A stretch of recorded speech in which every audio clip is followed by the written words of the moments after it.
Tony D and Little Joan with a screenwriter's rant on 4 trailers with lots of violence. First up, Island Escape, Bad City, official exclusive trailer. Rise of the Foot Soldier, Vengeance. And Harley Quinn, which somehow went to season 4. Smash like and subscribe. Thank you for smash liking and subscribing. Check out my books. Links in the description. Comedy horror in South Jersey. It's the Pineys. Books 1 through 12 available at Amazon.com. Don't forget Kindle. Unlimited is free. All right. Speaking of violence, lots of violence in the Pineys. Anyhow, Island Escape is a B movie. It couldn't be more of a B movie from Dread.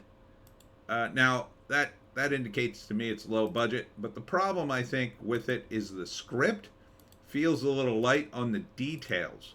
You got a secret government mission and you have no identity.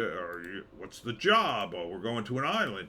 There's been an accident at a laboratory, and then horrible things happen. Like, tell us what government agency, what island, what kind of accident. Like, give us the details. So apparently they end up on the island, and then they end up fighting themselves because some science fiction thing happens, and then it's covered by some sort of force field or wormhole. I don't know. Are they different versions of themselves from an alternate universe where they're all evil? It doesn't really make it clear. I don't like the darkness of the trailer itself and the action. That's kind of a cheap way to get through it, but give us a little more detail than that, I say. No details here. So first act, they've got this secret mission, and they probably waste a lot of time collecting all the people. Then we get sweeping production shots of the island and go in there, and then they go in, and seems like they go camping right away. If you're going to an island and you're on a secret mission, I don't think you need to wait until the next day to attack the laboratory or whatever, wherever the accident was. I don't think you need to bring a lot of guns either, but apparently that's the kind of laboratory it is. So then they get attacked in second act in the woods by themselves, and they find out what strange thing happened, I guess, and fight their way off the island that they just arrived at. Because the helicopter, I guess, gets destroyed when it tries to leave the island because it's surrounded by a force field. I don't know. It feels a bit like a video game more than a movie. And then they get off the island, I guess. I don't know. Light on details, Dread. I think I needed more.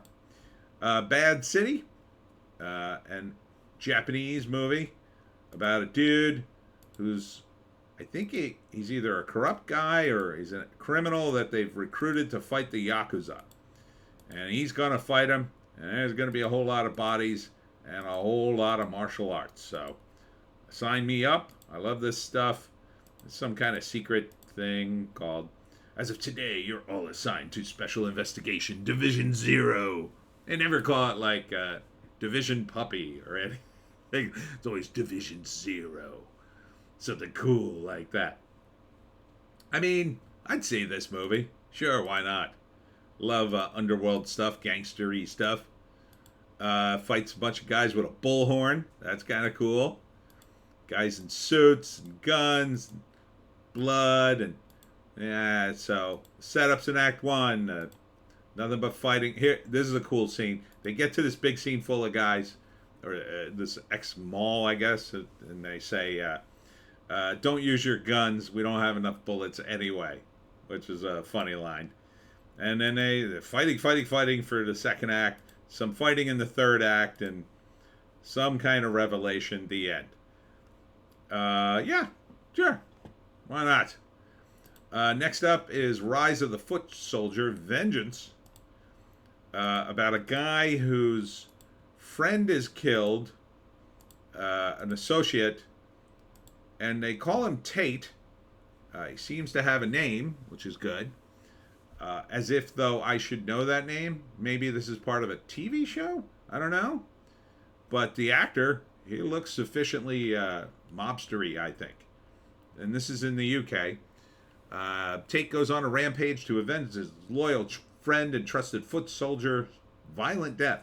To track down the villain responsible, Tate ventures beyond his comfort zone of Essex into the dark side of 90s Soho. He squares up against violent kingpins and negotiates his way through treacherous backstreets with sheer, brutal force. Set to execute his revenge, Tate will stop at nothing, even as his world around him starts to explode. He's accused for the murder. I think they're framing him. I like it. It looks like all the odds are stacked against Tate, and his weapon of choice is a shotgun, a sawed-off shotgun. Love it. Love it. This looks like a pretty badass UK gangster film. Loving it. Explosions, and there's a million people in this thing too.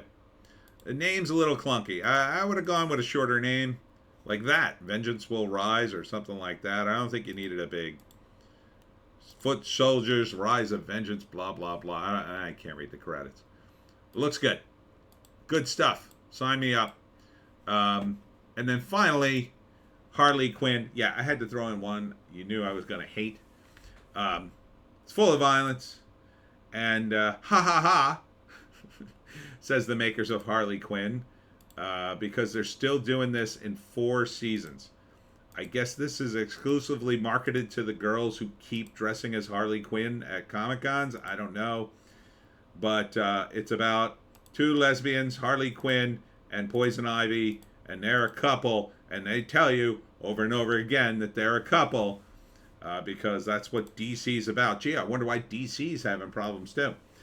But this time, Harley becomes a good guy and joins the crew in the Batcave, and but Poison Ivy joins the Legion of Doom. And is this race-swapped Lex Luthor? It looks like a race-swapped Lex Luthor. Why did you race-swap Lex Luthor? That's weird. Weird thing to do. This feels like it's being written by the same people who write the woke X-Men books over at Marvel. There's a joke here about Lex Luthor going to the moon in this rocket, which they've specifically designed like a penis, so they could keep making the joke about how it looks like a penis. Because apparently it looks like a penis. Hey, do you see how it looks like a penis? Hilarious. So, this season, Harley's a good guy. I mean, this is like a really awful version of the Venture Brothers. You know? Where it's like, you got villains and you got heroes, but then in their off time, they date. It's pathetic. This is utterly pathetic. It's also kind of, and I don't use this word a lot, but it's kind of feels like it's for degenerates, because it's apparently nothing but sex jokes constantly, with like Harley constantly having sex or trying to have sex. Joker's in it, I guess, to be, I don't know, wasted. And Harley kills a bunch of people and everybody's incompetent, I guess. It's just an excuse for Harley to run amok and everybody to laugh. If you find this funny at all, I don't know. I don't know who would find it funny. It just looks stupid. I mean, I used to love Batman, the animated series, where they reintroduced Harley Quinn, and it was a great character then. But her character arc was she had a terrible, terrible weakness for the Joker. And that is what was interesting about her. The Joker abused her constantly. Treated her with utter contempt. Used her as a front. Would abandon her at the drop of a hat. But she couldn't help herself. She had ruined her entire life for the Joker. And that's what was interesting about the character. This isn't that Harley. This Harley is an empowered woman, everybody. Oh, we're not going to do that. Okay. Who's this for? Who's this for? Comic books used to be for guys. Oh, right. Nobody in Hollywood seems to have gotten that memo. They're insisting it's going to be for women who, I read comics all the time. And people used to say, "Oh, you got stunted adolescence." Well, isn't it stunted adolescence now for the women too? Or how is this? How is this fun or interesting? You know, is this a role model for you? You know, we used to watch Batman the animated series, like, oh, it'd be cool to be Batman. Be cool to be Batman. You think it'd be cool to be Harley Quinn? I don't know, bimbo, a bimbo degenerate. Again, I don't use that word lightly, but there's really no other word to describe the character as in this incarnation. So it's just a mockery. If you're a fan of the old animated series, you'd probably be sickened by this. I wouldn't watch this on a bet. Okay, let's stack them up. Harley Quinn, way on the bottom. Couldn't be more bottom. Number 3, Island Escape. Yeah, it's just missing the details that you really need to. I mean, maybe it's okay, but feels very B movie. Very like, oh, we got this island, let's shoot something here. All right, you go to the island, but then you have to escape.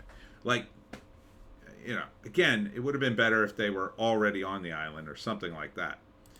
Bad City looks decent. I would see this. I would put this at number 2. It's subtitled, but it's lots of action, so it's probably going to be fine. Not dialogue driven in terms of, the scenes that are cool are going to be the action scenes anyway. This was at Comic-Con. I think it's going to be a fun time. But tops for me would be Rise of the Foot Soldier, Vengeance. I don't like the title, but I think they should have shortened it to something like Tate's Vengeance, or maybe you could have called it Revenge of the Foot Soldier, or something like that. But yeah, this seems the most crafted movie. I mean, it takes place in the 90s. It's got a lot of characters. Feels like there's a lot of layering here and detail. And Tate is just going to burn through the underworld, getting his vengeance, even as he himself is doomed and being pursued by other gangsters and the cops. That to me feels like a real movie. There's real stakes here. Bad City looks fun, but the stakes maybe aren't quite there because it seems a little unrealistic. And as I go further backwards into my short little list here, it gets less and less important to me. But yeah, this would be my top pick. So that's it. That's it for me, Tony D and Little Joan. Check us out at Odysee, Bitchute, and Rumble for our more base take. If you can find a more base take than that, I say take it. I will be in Whitesbog Village tomorrow from, I think it's 10 to 3, at historic Whitesbog Village for the Blueberry Festival, unless we get rained out. And it usually has to rain pretty hard to get really rained out. And the weather's looking great for tomorrow, so I don't see any problem. Not sure if I'll be inside or outside. Hopefully inside. But I hope to see you there. And we'll see you in the next one.